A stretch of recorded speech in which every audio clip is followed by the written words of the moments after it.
wa ala alihi wa sahbihi ajma'in, amma ba'du. Hadirin sekalian, para jamaah rahimani wa rahimakumullah. Alhamdulillah, puji dan syukur kita kehadirat Allah Subhanahu wa taala atas seluruh nikmatnya, atas seluruh limpahan anugerahnya.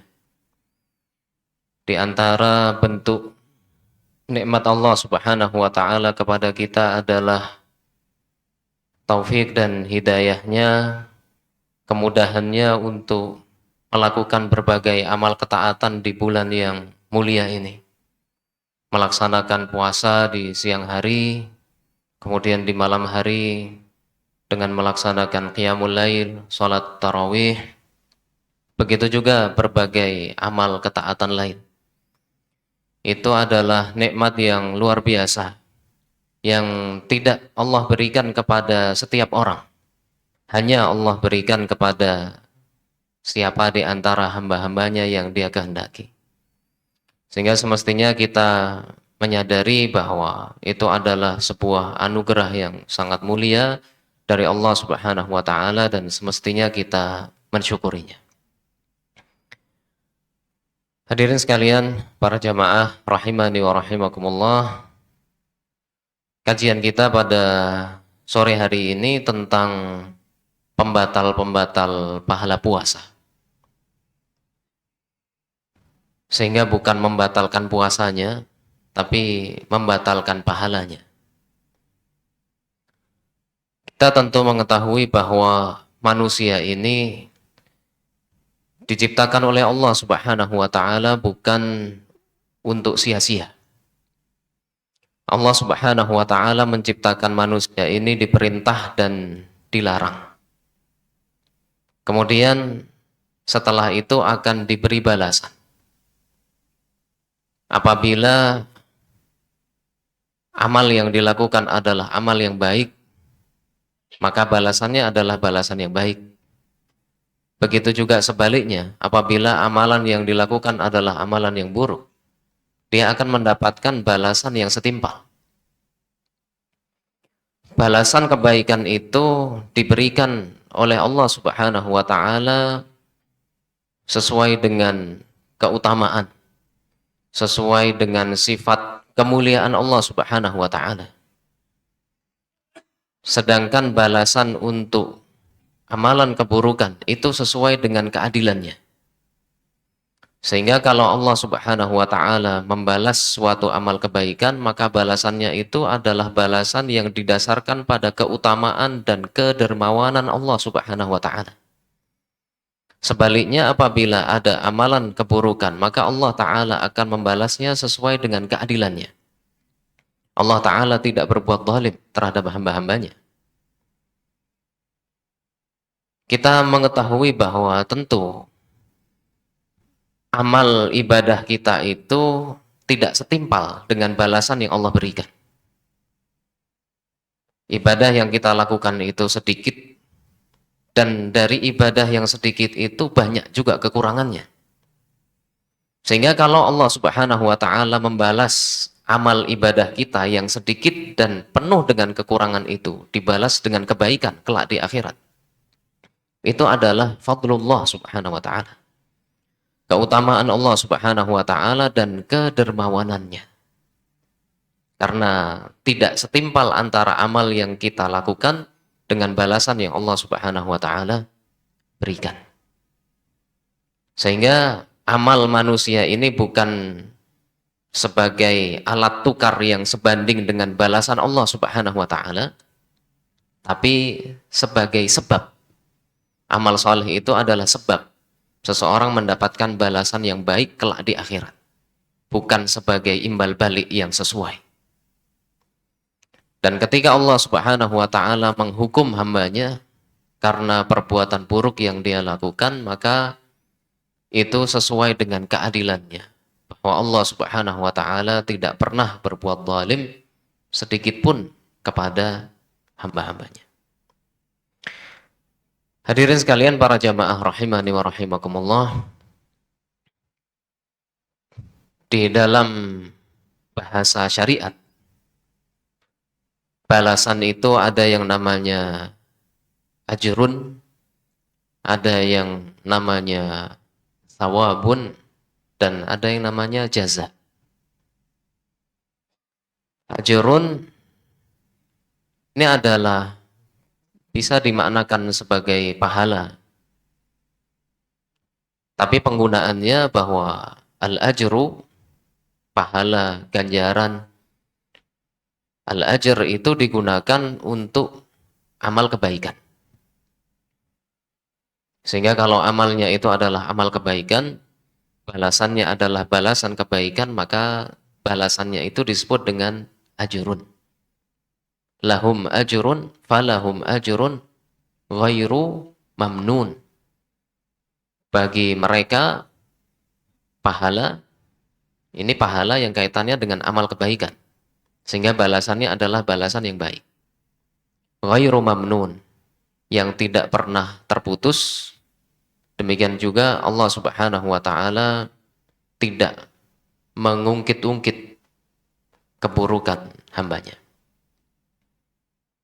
Itu lafal yang pertama yang digunakan untuk menunjukkan balasan. Ajrun, al-ajru, yang maknanya adalah balasan kebaikan karena suatu amal kebaikan juga. Kemudian yang kedua adalah sawabun. Sawabun itu balasan, tapi bisa digunakan untuk balasan kebaikan, begitu juga balasan keburukan. Meskipun lafal ini, lafal sawab, itu lebih sering digunakan untuk menunjukkan makna balasan kebaikan.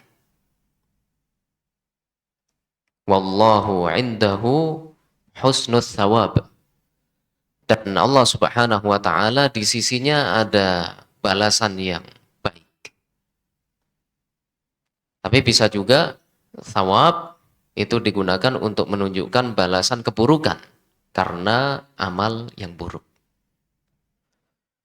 Kemudian yang ketiga adalah jaza. Jaza ini seperti thawab. Maksudnya bisa digunakan untuk menunjukkan balasan kebaikan, bisa juga digunakan untuk balasan keburukan.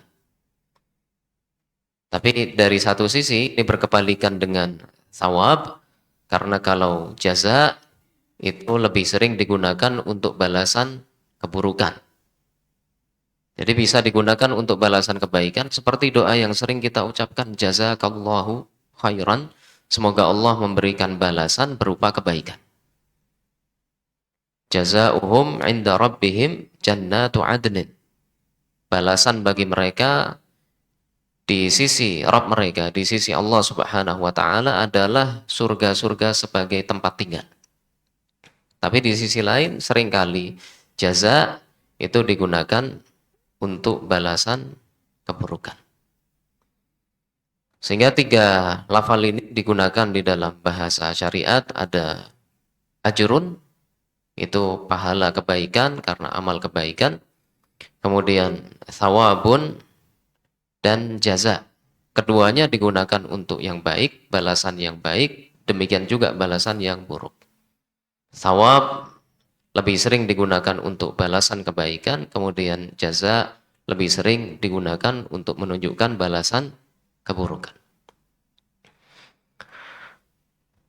Pahala itu balasan diberikan kepada seorang hamba ketika dia melakukan suatu amalan. Dan itu akan berkaitan dengan syarat diterimanya suatu amalan. Karena apabila amal itu diterima, maka salah satu hal yang berkaitan dengannya adalah mendapatkan pahala, mendapatkan balasan dari Allah Subhanahu wa taala. Dan syarat diterimanya amalan itu adalah, yang pertama adalah ikhlas, kemudian yang kedua adalah al-ittiba', mutaba'ah. Sehingga setelah keimanan, setelah beriman, Apabila seseorang itu melakukan suatu amalan, maka supaya amalan itu bisa diterima, syaratnya adalah ikhlas dan ittiba. Ikhlas itu bahwa amal yang dilakukan karena Allah Subhanahu wa taala. Kemudian ittiba, ketika melakukan amal tersebut maka sesuai dengan tuntunan Rasulullah sallallahu alaihi wasallam. Dan dua syarat ini harus terkumpul dalam suatu amalan supaya amal itu bisa diterima. Dan itulah yang disebut sebagai ahsanu amalan, amal yang terbaik. Amal terbaik itu apabila disertai dengan keikhlasan dan ittiba, sekaligus dua-duanya. Sehingga Al-Fudail bin Iyad rahimahullah, beliau berkata tentang ahsanu amalan itu adalah akhlasuhu wa aswabuhu. Akhlasuhu yang paling ikhlas, amal yang paling baik itu adalah amal yang paling ikhlas dan yang paling benar. Paling benar itu berarti maksudnya yang paling sesuai dengan tuntunan Rasulullah sallallahu alaihi wasallam. Fa in kana al-amalu khalisan wa lam yakun sawaban la yuqbal. Apabila suatu amalan itu ikhlas karena Allah taala tapi tidak benar, tidak sesuai dengan tuntunan Rasulullah sallallahu alaihi wasallam, maka tidak diterima. Wa in kana al-amalu sawaban wa lam yakun khalisan la yuqbal. Begitu juga apabila suatu amalan itu sesuai dengan tuntunan Rasulullah sallallahu alaihi wasallam tetapi tidak ikhlas, maka juga tidak diterima. Sehingga setelah keimanan, setelah beriman, apabila seseorang itu melakukan amal ketaatan, amal ibadah, maka harus dua itu semuanya ada, menyertai amalnya supaya diterima oleh Allah Subhanahu wa taala, ikhlas dan mutaba'ah. Dan amal yang diterima itu adalah amal yang sah, menggugurkan tanggung jawab. Kemudian berhak untuk mendapatkan balasan yang baik di hadapan Allah Subhanahu wa taala. Kalau dua ini, jadi amalannya itu menuntaskan tanggung jawab dan amalan tersebut berhak untuk mendapatkan balasan kebaikan, itu disebut sebagai amal yang makbul, amal yang diterima. Tapi doa para nabi dan rasul itu adalah bukan sekedar kabul, tapi taqabbul. Sehingga kalau hari raya itu, Idul Fitri, Idul Adha, yang kita ucapkan kepada saudara kita adalah taqabbalallah, taqabbalallahu minna wa minkum. Begitu juga doa para nabi, Rabbana taqabbal minna. Sehingga bukan hanya sekedar iqbal minna, bukan sekedar kabul, tapi taqabbul. Karena taqabbul itu menunjukkan makna yang lebih dibandingkan dengan kabul. Kalau kabul menunjukkan dua hal tadi. Kalau taqabbul itu disertai hal yang ketiga, yaitu ridha Allah Subhanahu wa taala. Sehingga amal yang mutaqabbal, amal yang kalau dalam bahasa kita mungkin sama antara kabul dengan taqabbul, diterima. Amal yang betul-betul diterima oleh Allah Subhanahu wa taala itu adalah amal yang menuntaskan tanggung jawab, amalan yang sah, berhak untuk mendapatkan balasan kebaikan, yang kedua, dan yang ketiga adalah diridhai oleh Allah Subhanahu wa taala. Tapi dari sisi lain, keutamaan Allah Subhanahu wa taala dan luasnya rahmatnya, terkadang seseorang itu tidak melakukan suatu amalan tapi mendapatkan pahalanya. Terhalang oleh udzur misalnya. Seseorang tidak mampu berjihad tapi mendapatkan pahala jihad. Seseorang karena udzur tidak bisa berpuasa tapi mendapatkan pahala puasa. Itu keutamaan Allah Subhanahu wa taala.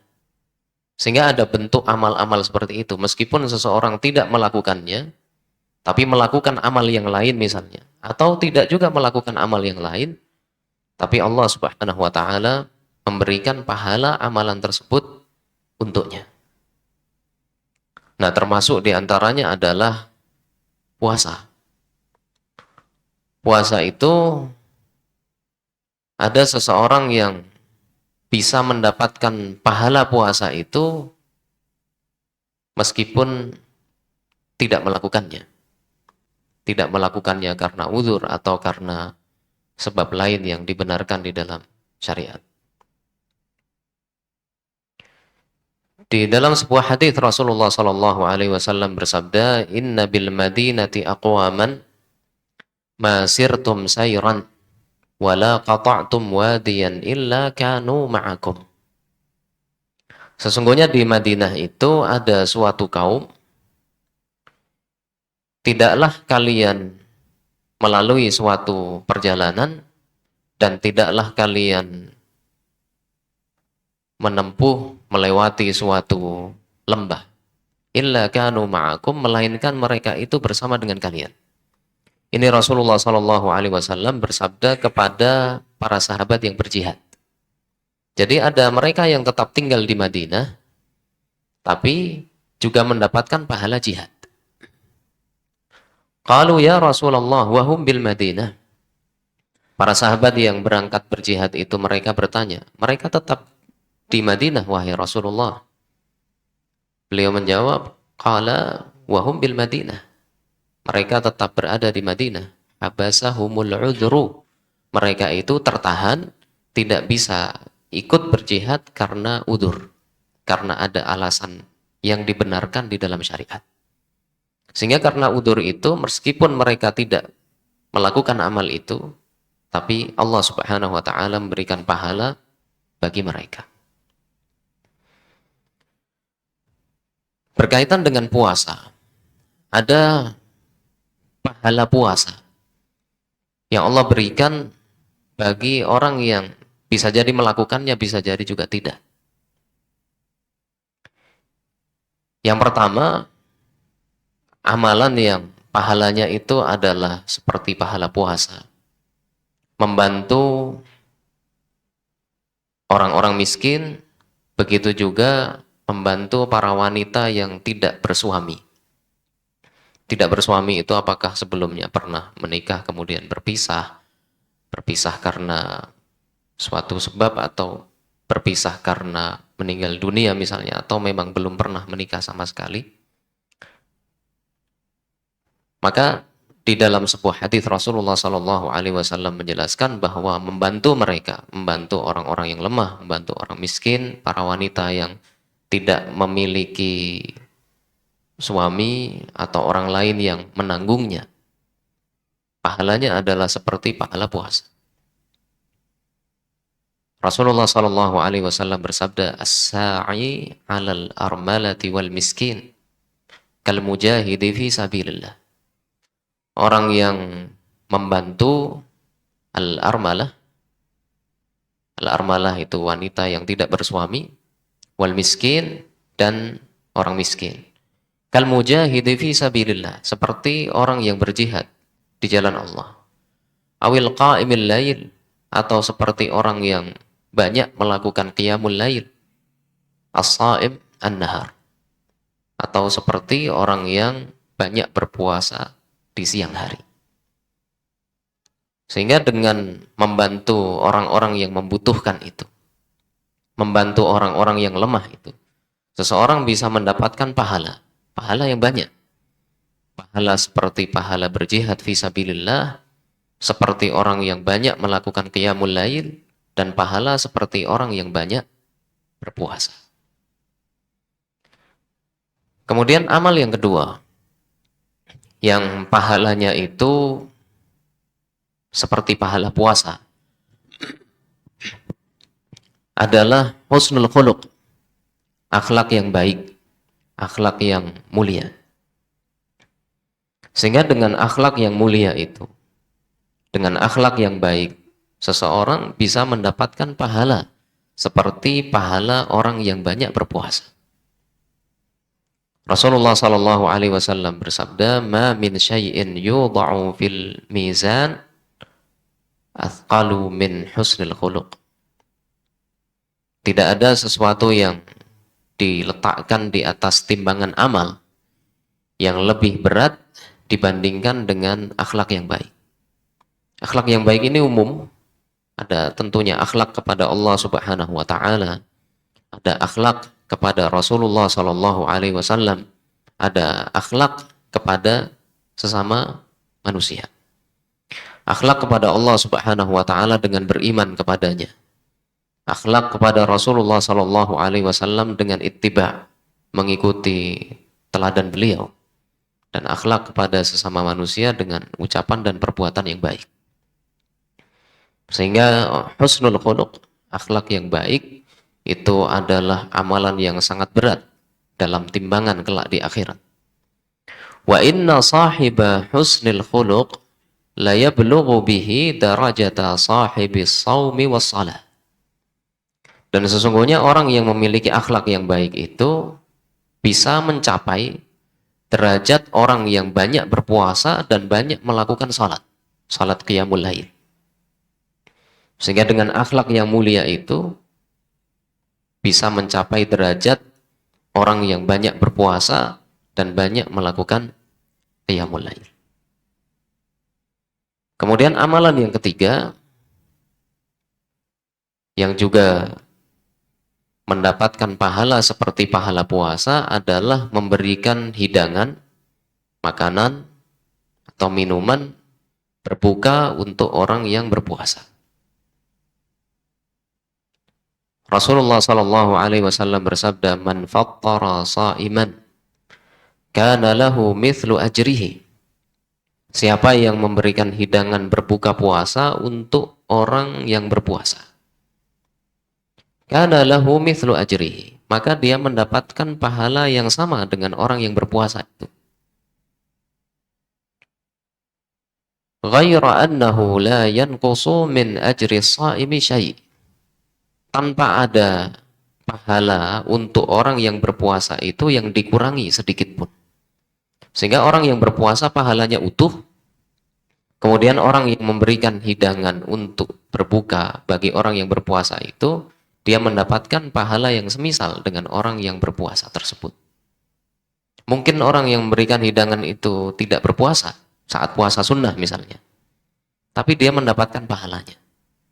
Dan kalau puasa wajib, di samping dia sendiri berpuasa, mendapatkan pahala puasa, dia juga mendapatkan tambahan pahala puasa lain karena memberikan hidangan berbuka puasa untuk orang yang berpuasa. Ini menunjukkan luasnya rahmat Allah Subhanahu wa taala, menunjukkan kedermawanan Allah Subhanahu wa taala terhadap hamba-hambanya. Sehingga mungkin seseorang tidak melakukan suatu amalan tapi mendapatkan pahalanya. Hadirin sekalian para jamaah rahimani wa rahimakumullah.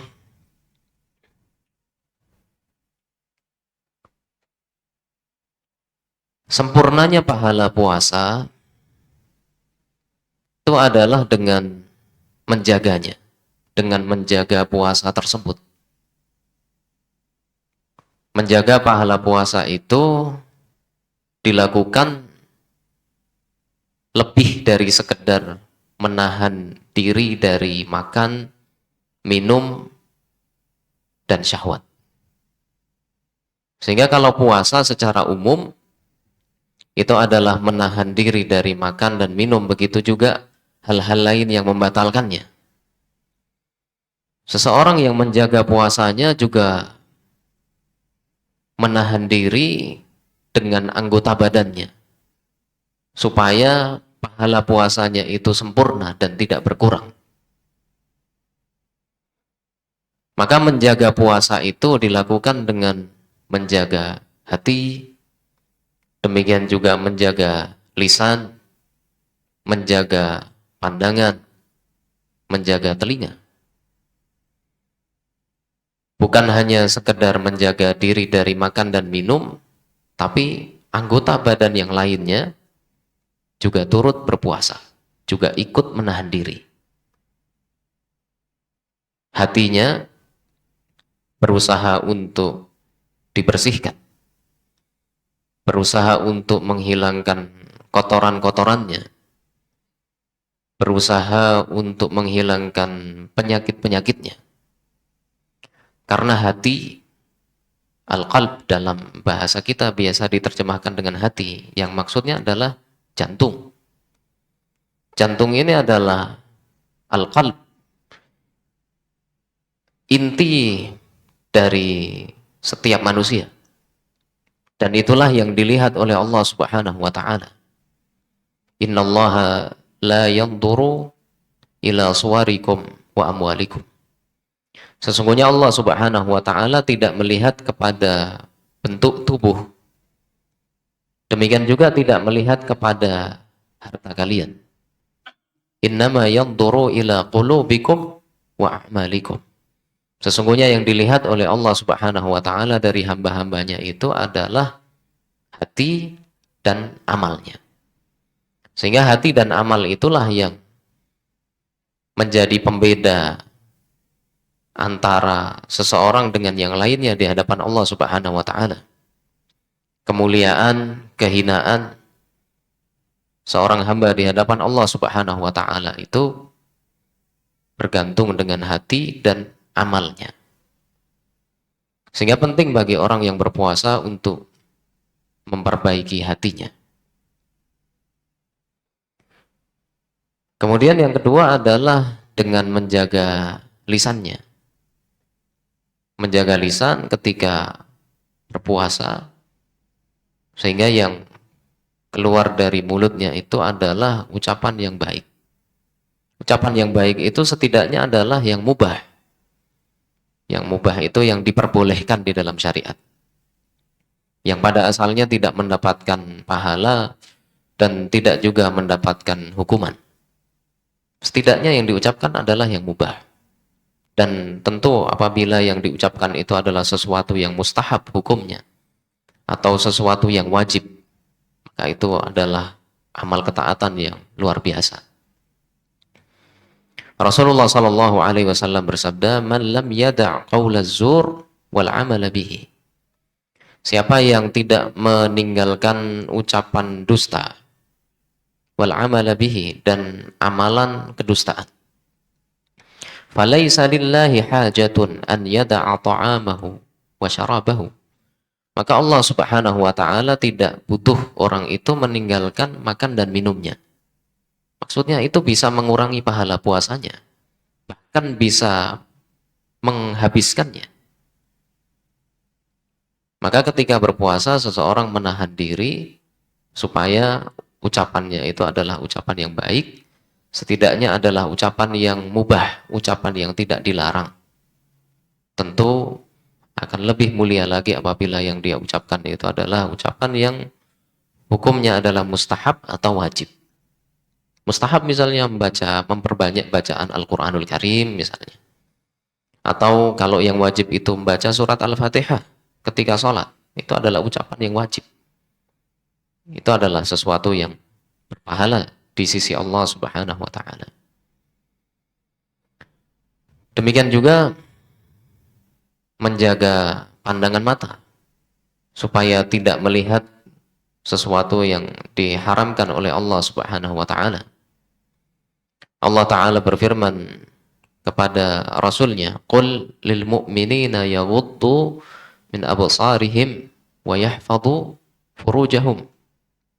Katakanlah kepada kaum mukminin laki-laki supaya mereka menjaga pandangan mereka, wa yahfadhu furujahum, dan menjaga kemaluan mereka. Menjaga kemaluan itu tidak membukanya di hadapan orang lain, menjaganya dengan menutupnya, menutup auratnya.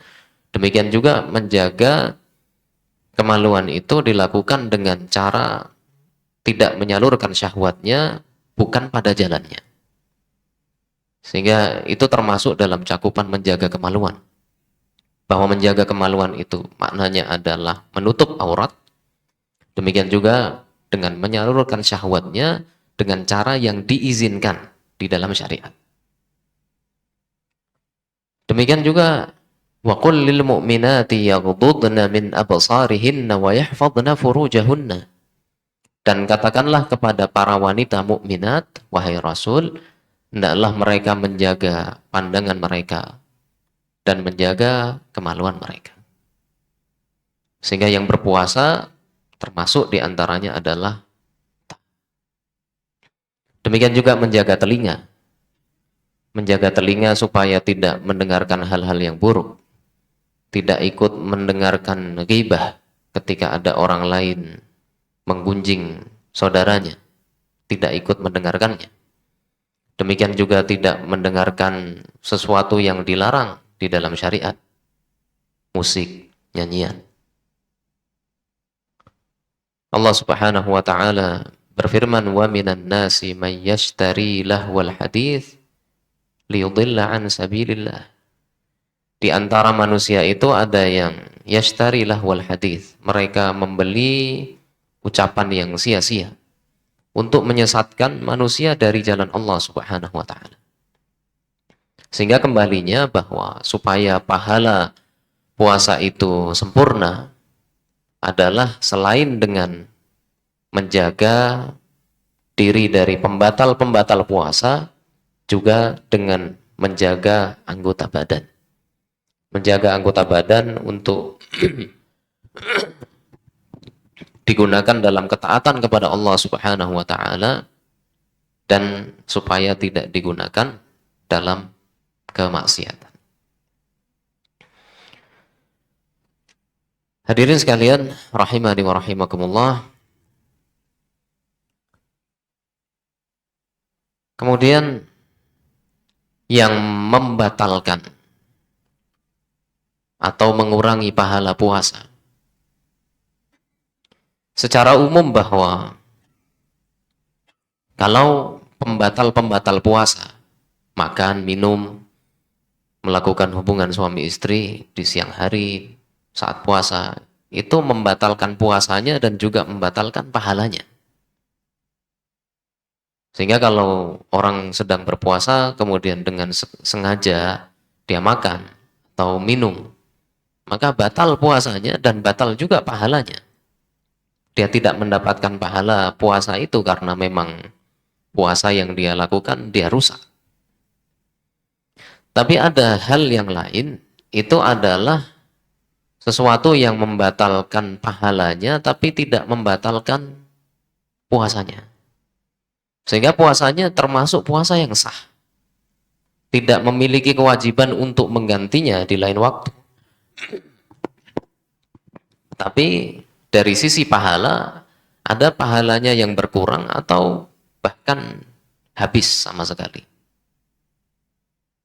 Rasulullah Shallallahu Alaihi Wasallam bersabda, "Rubba sa'imin hadduhu min siyamihil ju' wal 'atash." Banyak orang yang berpuasa, tapi bagiannya dari puasa itu, dia hanya mendapatkan lapar dan haus. Tidak mendapatkan pahala. Wa rubba qa'imin hadduhu minal qiyam as-sahar. Dan banyak orang yang melakukan qiyamul lail, tapi bagiannya dari qiyamul lail itu hanya begadang. Tidak mendapatkan pahala. Itu karena pahalanya berkurang atau habis. Dan secara umum, kemaksiatan itu adalah sesuatu yang mengurangi atau bahkan membatalkan pahala puasa. Sehingga kalau tadi menjaga puasa itu selain dengan menjaga diri dari hal-hal yang membatalkannya, juga menjaga anggota badannya supaya tidak bermaksiat. Maka kebalikan dari itu bahwa pahala puasa itu akan berkurang atau bahkan bisa sampai habis apabila seseorang melakukan kemaksiatan. Salah seorang ulama memberikan penjelasan tentang hadis yang tadi disebutkan. Syekh Mulla Al-Qari. Fa inna shaim idza lam yakun muhtasiban aw lam yakun mujtaniban 'anil fawahish Orang yang berpuasa itu apabila dia tidak muhtasib, tidak mengharapkan pahala Allah Subhanahu wa taala.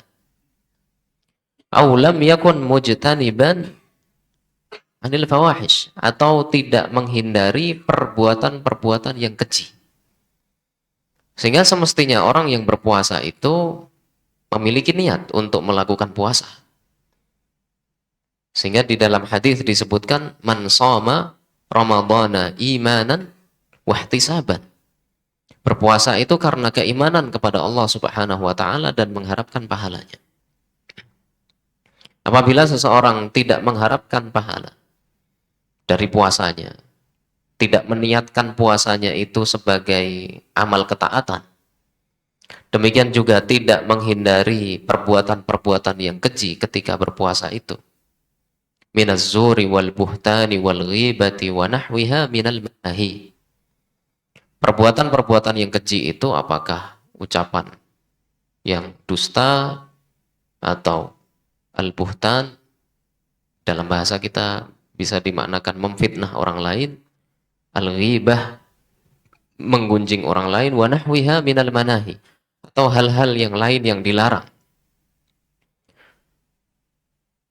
Fala hasila lahu illa al-ju' wal 'atash. Maka tidak ada yang dia dapatkan kecuali haus, lapar dan haus. Wa in saqatal qada, walaupun dia tidak diperintahkan untuk menggantinya di lain hari. Sehingga puasanya itu adalah puasa yang sah, menggugurkan kewajiban. Tapi hanya itu saja, karena pahalanya berkurang atau habis sama sekali.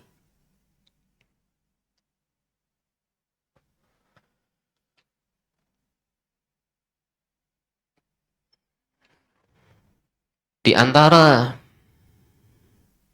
hal yang bisa mengurangi atau membatalkan pahala puasa, itu adalah ucapan dusta tadi, kebohongan, demikian juga ghibah misalnya, mengganggu orang lain dengan perbuatannya. Dalam hadis yang telah disebutkan tadi, Rasulullah Shallallahu Alaihi Wasallam bersabda, "Man lam yada' qawla zur wal 'amala bihi." Siapa yang tidak meninggalkan ucapan yang dusta, ucapan yang palsu, kebohongan, wal 'amala bihi, demikian juga melakukan perbuatan dusta, wal jahl, dan kejahilan. Kejahilan ini maksudnya mengganggu orang lain. Falaisa lillahi hajatun an yada'a ta'amahu wa syarabahu. Maka Allah Subhanahu wa taala tidak butuh dia meninggalkan makan dan minumnya.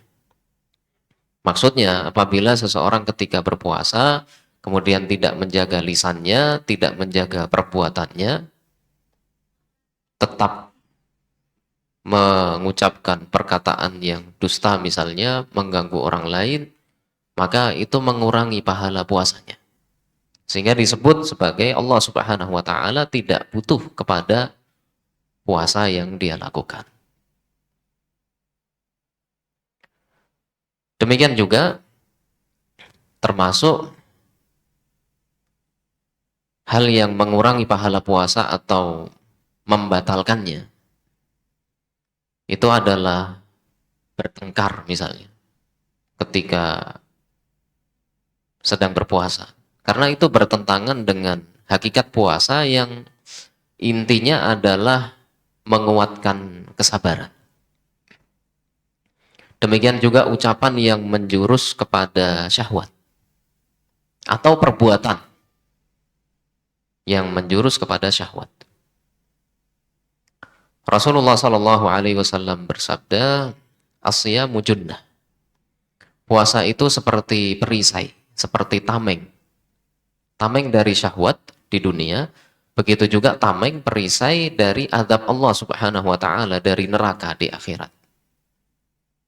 Fa idza kana yaumu shaumi ahadikum fala yarfuth wala yaskhab.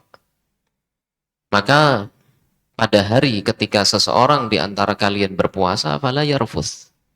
La yarfuth itu janganlah mengucapkan atau melakukan perbuatan yang membangkitkan syahwat, yang menjurus kepada syahwat. Wala yaskhab, dan janganlah berteriak-teriak untuk menimbulkan kegaduhan, berteriak-teriak untuk bertengkar. Fa in sabbahu ahadun aw qatalahu falyaqul inni shaim. Maka apabila ada seseorang yang menghinanya, kemudian memancingnya untuk membalas penghinaan itu, atau mengajaknya bertengkar, falyaqul inni shaim. Maka hendaklah dia mengucapkan inni shaim, sesungguhnya aku berpuasa. Apakah dia ucapkan pada dirinya sendiri? Maksudnya mengingatkan, saya ini sedang berpuasa. Berarti kalau ada orang yang ingin mengajak bertengkar, ingin mengajak untuk saling menghina, dia perlu menahan diri. Dan bisa juga inni shaim itu dia ucapkan kepada orang yang mengajaknya ribut tadi. Dia ucapkan saya sedang berpuasa. Semestinya apabila orang ini memiliki hati yang masih baik, dia akan menahan diri. Supaya orang yang berpuasa ini tetap mampu menahan kesabarannya, tidak terpancing dengan keributan itu. Ini dua hadis yang menunjukkan tentang hal yang mengurangi pahala puasa atau bahkan menghabiskannya, membatalkannya. Sehingga intinya bahwa puasa itu akan berkurang pahalanya, puasa itu akan batal pahalanya, habis pahalanya apabila seseorang tidak menjaga puasa tersebut, apabila seseorang tidak menghindari hal-hal yang dilarang oleh Allah Subhanahu wa taala. Maka kemaksiatan itu adalah sebab seseorang berkurang pahala puasanya atau bahkan bisa sampai habis. Dan itu mungkin terjadi pada diri kita juga. Jadi terkadang kesabaran itu tidak lagi bisa ditahan. Maksudnya habis kesabarannya. Sehingga di saat puasa terpancing untuk marah. Di saat berpuasa ada ucapan kita yang kurang baik. Di saat puasa ini ada perbuatan kita yang tidak sesuai dengan syariat Allah Subhanahu wa taala. Maka Allah Subhanahu wa taala membukakan pintu rahmatnya untuk menambal, untuk melengkapi kekurangan yang ada ketika kita berpuasa, dan dalam puasa itu ada kesalahan, ada kekurangannya. Di antara amal yang menjadi pelengkap, menjadi penyempurna atas kekurangan dalam ibadah wajib, di antaranya adalah puasa Ramadan ini, adalah puasa sunnah. Sehingga kalau ada kekurangan dalam puasa Ramadan kita, puasa wajib kita, kekurangan yang kaitannya dengan tadi karena ada suatu kesalahan yang dilakukan, ada kemaksiatan yang dilakukan ketika sedang berpuasa, maka itu bisa dilengkapi, bisa disempurnakan dengan melakukan puasa sunnah. Rasulullah Shallallahu Alaihi Wasallam bersabda, Inna awwala ma yuhasabun nasu bihi yawmal qiyamati min a'malihim as-salah. Sesungguhnya yang pertama kali dihisab, diperhitungkan dari amalan manusia pada hari kiamat adalah salat. Ini amalan yang kaitannya antara manusia dengan Allah Subhanahu wa taala. Sehingga kalau amalannya yang kaitannya antara manusia dengan Allah, yang pertama kali dihisab adalah salat. Kalau amalan antara manusia dengan orang lain, maka yang pertama kali diperhitungkan adalah tentang darah. Darah itu apakah seseorang pernah membunuh orang lain, pernah melukai secara fisik, melukai tubuh orang lain atau tidak. Itu yang pertama kali dihisab, kaitannya antara manusia dengan sesamanya. Kalau antara manusia dengan Allah Subhanahu wa taala, yang pertama kali dihisab adalah salat. Yaqulu Rabbuna azza wa jalla li malaikatihi wa huwa a'lam. Rabb kita Allah Subhanahu wa taala berfirman kepada para malaikatnya, dan Allah Subhanahu wa taala Maha mengetahui. Jadi Allah bertanya kepada para malaikat, "Unduru fi salati 'abdi atammaha aw naqasaha?" Lihatlah salat hamba-hambaku, lihatlah salat hambaku. Apakah dia melakukannya secara sempurna atau ada kekurangan ketika dia melakukannya? Tentu Allah Subhanahu wa taala mengetahui itu. Apakah hambanya itu melakukan salat dengan sempurna atau tidak? Tapi perintah Allah Subhanahu wa taala kepada para malaikat ini untuk menunjukkan pemuliaan bagi orang yang sempurna salatnya. Demikian juga untuk menunjukkan keadilan Allah Subhanahu wa taala bagi mereka yang salatnya kurang. Fa in kanat tammah kutibat tammah. Apabila salat yang dilakukan itu sempurna, maka sempurna juga dicatat dengan sempurna. Wa in kana taqasa minha syai'an, dan apabila seorang hamba melakukan salatnya itu dengan ada kekurangan, qala, maka Allah Ta'ala berfirman kepada para malaikat, unduru hal li'abdi min tatawwu'. Lihatlah wahai para malaikat, apakah hambaku ini juga melakukan ibadah sunnah. Kalau di sini berarti salat sunnah. Fa in kana lahu tatawwu'un qala atimmu li'abdi fariidatahu min tatawwu'ihi. Kalau dia juga melakukan ibadah sunnah, maka Allah Ta'ala berfirman, sempurnakanlah untuk hambaku itu ibadah wajibnya dengan ibadah sunnahnya. Jadi kalau sholat wajibnya ada kekurangan, maka akan disempurnakan, akan dilengkapi dengan sholat sunnahnya. Sholat wajibnya ada kekurangan, dilengkapi dengan sholat sunnahnya. Thumma tu'khadul a'malu ala dhakum. Kemudian amal-amal ibadah yang lainnya juga akan diperlakukan seperti itu. Sehingga puasa ini apabila sempurna maka akan dicatat sebagai puasa yang sempurna. Tapi apabila puasa wajib yang kita lakukan itu ada kekurangan, jika juga dilakukan puasa sunnah, maka puasa sunnah ini yang akan melengkapi kekurangan dalam puasa wajib. Sehingga ini adalah amal yang pertama yang melengkapi kekurangan pada puasa wajib. Kemudian yang kedua, yang juga melengkapi kekurangan dalam puasa wajib adalah zakatul fitri atau zakatul fitrah. Zakatul fitri itu, al-fitr artinya berbuka, tidak lagi berpuasa. Di akhir bulan Ramadan, ketika matahari terbenam, itu kan berarti sudah selesai puasanya, sehingga setelah itu tidak lagi berpuasa. Itu disebut dengan fitr.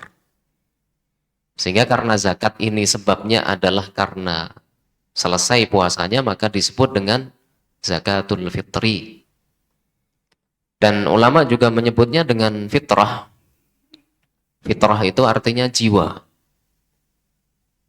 Mengapa disebut dengan fitrah? Kalau dalam bahasa kita zakat fitrah, zakat jiwa, karena diwajibkan bagi setiap jiwa yang menyaksikan akhir dari bulan Ramadan itu.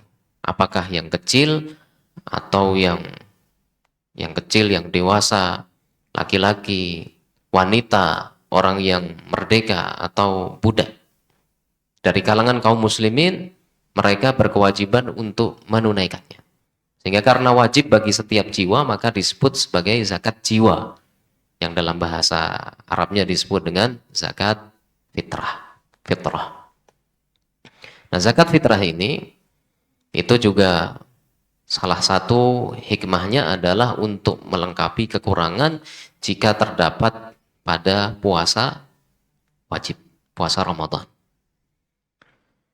Ibnu Abbas radhiyallahu anhuma berkata, "Farada Rasulullah sallallahu alaihi wasallam shadaqatal fitri." Rasulullah sallallahu alaihi wasallam mewajibkan sedekah fitri, zakat fitrah. Tuhratan lis-shaimi minal lagwi war-rafath. Hikmahnya adalah tuhratan lis-shaim, untuk mensucikan orang yang berpuasa itu minal lagwi war-rafath, dari ucapan yang sia-sia, dari ucapan yang tercela. Sehingga apabila itu dilakukan ketika berpuasa, sehingga pada puasa wajibnya itu ada kekurangan, maka zakatul fitri tadi itu termasuk yang bisa melengkapi kekurangan dalam puasa wajib tersebut. Wa tu'matan lil masakin. Kemudian hikmah yang kedua adalah sebagai bentuk bantuan berupa makanan bagi orang-orang miskin. Faman addaha qabla salati fahiya zakatun maqbulah. Siapa yang menunaikannya, menyerahkannya kepada yang berhak menerimanya sebelum sholat id, maka itu adalah zakat yang diterima. Wa man addaha ba'da shalah fahiya sadaqatun minas sadaqat. Dan apabila seseorang menunaikannya setelah sholat id, maka itu termasuk sebagai sedekah yang biasa. Sehingga dua amalan ini adalah amalan yang menyempurnakan kekurangan pahala ketika berpuasa. Yang pertama adalah puasa sunnah, kemudian yang kedua adalah zakat al-fitr atau zakat fitrah. Demikian kajian kita pada sore hari ini. Kita cukupkan sampai di sini, mudah-mudahan bermanfaat. Mohon maaf apabila ada kekurangan. Subhanakallahumma bihamdik, asyhadu an la ilaha illa anta, astaghfiruka wa atubu ilaik. Wassalamualaikum warahmatullahi wabarakatuh.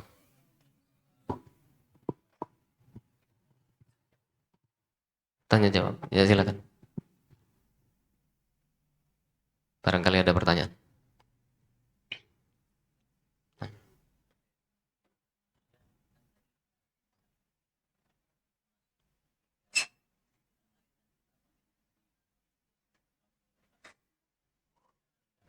Ya, ya.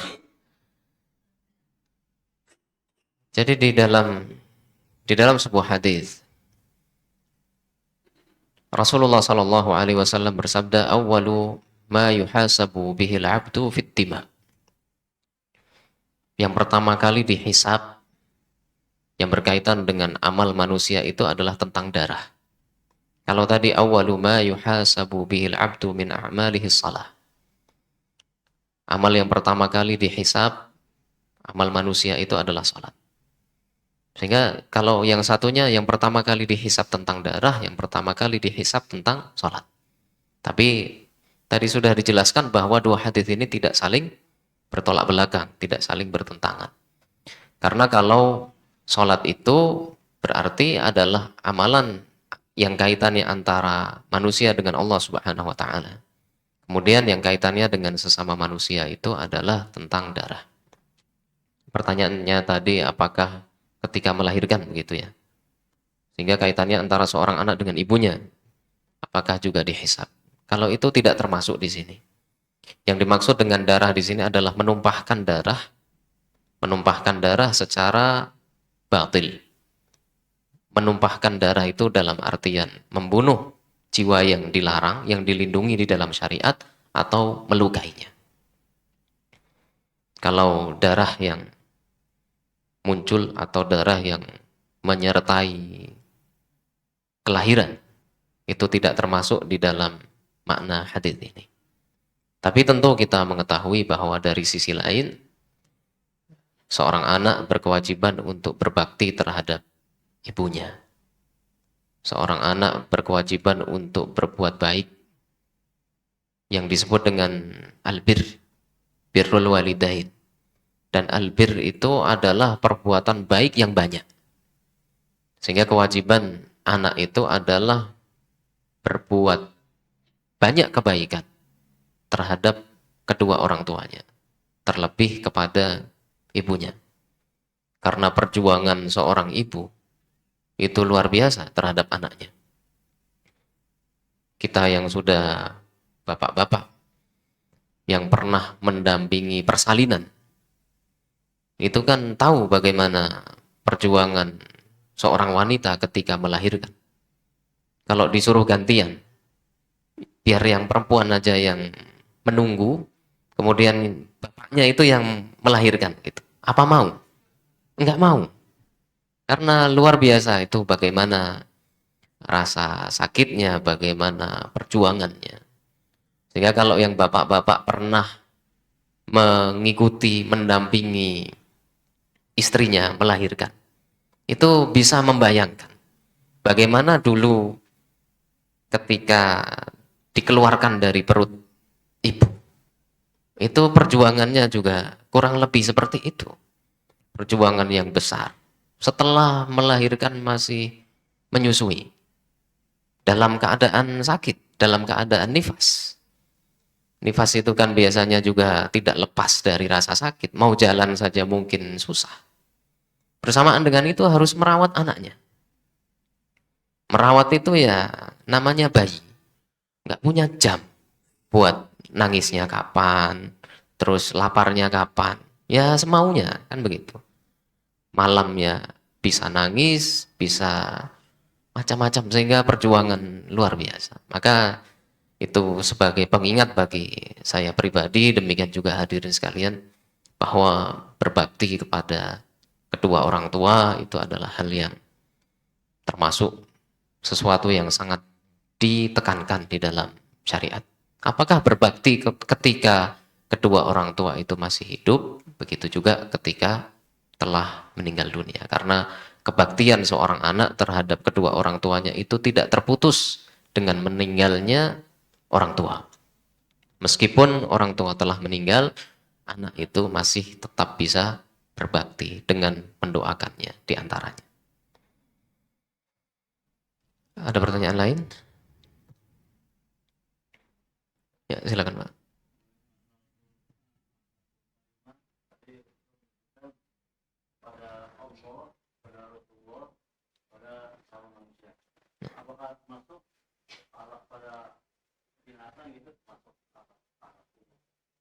Akhlakul karimah. Ya. Jadi tadi disebutkan bahwa akhlak itu kaitannya, akhlak yang mulia, kaitannya dengan Allah Subhanahu wa taala, kemudian dengan Rasulullah sallallahu alaihi wasallam, kemudian akhlak terhadap sesama manusia. Itu yang paling penting. Tapi seperti yang ditanyakan, apakah akhlak kepada binatang itu juga bagian dari akhlakul karimah? Tentu iya. Dan dari situ kita melihat keindahan Islam. Bahwa Islam tidak hanya memerintahkan untuk berbuat baik kepada sesama manusia, tapi juga memerintahkan untuk berbuat baik kepada hewan. Di antaranya ketika menyembelih. Ketika menyembelih hewan itu, Rasulullah SAW merintahkan supaya pisau yang digunakan tajam. Sehingga kalau pisaunya itu tajam, hewannya cepat mati. Begitu juga kalau hewannya itu dibunuh bukan dengan cara disembelih. Apa misalnya tikus misalnya, atau ular, dipukul.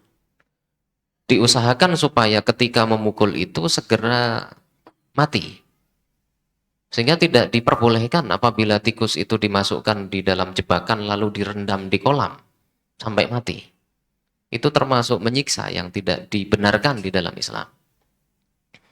Sehingga kalau misalkan membunuh, menyembelih maksudnya, menyembelih hewan, bagaimana supaya hewan itu merasa nyaman, dalam bahasa hadis itu. Innallaha katabal ihsana ala kulli syai'. Sesungguhnya Allah Subhanahu wa taala memerintahkan untuk berbuat baik dalam segala hal. Fa idza qataltum fa ahsinul qitlah. Apabila membunuh dalam peperangan misalnya, Atau ketika suatu negara pemerintah menerapkan hukuman mati, fa ahsinul qitlah, maka bunuhlah dengan cara yang baik. Dengan cara yang baik itu bagaimana supaya orang yang mendapatkan hukuman itu misalnya, atau dalam medan perang, supaya tidak merasa tersiksa, segera meninggal dunia. Fa ahsinul qitlah. Wa idza dzabhtum fa ahsinud dzibhah. Apabila menyembelih maka sembelihlah dengan cara yang baik. Wal yuhidda ahadukum syafratahu wal yurih dzabihatahu. Dan hendaklah seseorang di antara kalian menajamkan pisaunya, menajamkan alat yang digunakan untuk menyembelih itu, wal yurih dzabihatahu, dan membuat hewan sembelihannya merasa nyaman. Sehingga ini bagian dari keindahan Islam, bahwa Islam bukan hanya memerintahkan untuk berbuat baik kepada sesama manusia, tapi juga memerintahkan untuk berbuat baik kepada hewan. Termasuk diantaranya ketika menyembelih tadi. Begitu juga kalau orang punya hewan peliharaan. Hewan peliharaan kalau tidak dilepas, dikurung, berarti orang yang punya tadi, orang yang memelihara tadi berkewajiban untuk memberi makan dan minum. Jangan sampai dikurung, tapi tidak diberi makan, tidak diberi minum. Akhirnya mati karena kelaparan atau kehausan. Itu juga dicatat sebagai dosa. Sehingga Rasulullah SAW bersabda, dakhalat imra'atun an-nara fi hirrah. Ada seorang wanita yang masuk neraka itu karena kucing. Habasatha. Karena kucingnya itu dikurung, di kandang. Wa ma hiya at'amatha wa la tarakatha ta'kulu min khashashil ardi. Karena dikurung tapi tidak diberi makan, tapi juga tidak diberi kesempatan dilepas, dikeluarkan dari kandang itu supaya bisa makan hewan-hewan yang ada di tanah. Sehingga karena kezaliman itu dicatat sebagai dosa. Maka berlaku baik kepada hewan itu juga bagian dari akhlak karimah. Cukup? Sampai di sini. Subhanakallahumma bihamdik, asyhadu an la ilaha illa anta, astaghfiruka wa atubu ilaik. Walhamdulillahirabbil alamin.